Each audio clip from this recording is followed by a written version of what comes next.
ਕੀ ਹਾਲ ਨੇ ਜੀ ਸਾਰੇ ਵੀਰਾਂ ਦੇ? ਠੀਕ ਨੇ ਸਾਰੇ ਵੀਰ। ਮੈਂ ਆਪਣੀਆਂ ਨਾ ਭੇਡਾਂ ਲੈ ਕੇ ਨਾ ਇੱਥੇ ਆਇਆ ਵਾਂ ਤੇ ਨਾ मैं हिसाब लाया है अज 2 दिन हो गए ने।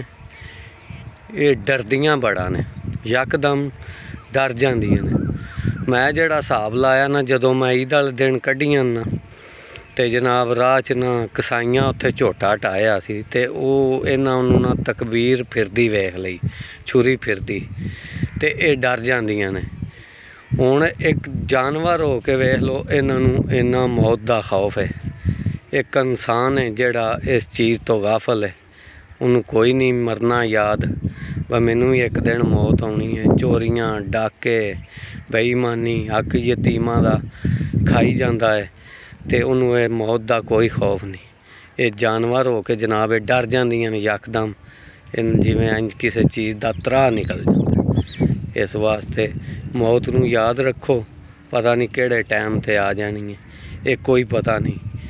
वो किसे आख्या सी कि कोई सड़कों ते रुख आवे, पता नहीं जिंदगी का किहड़े मोड़ ते मुक जावे।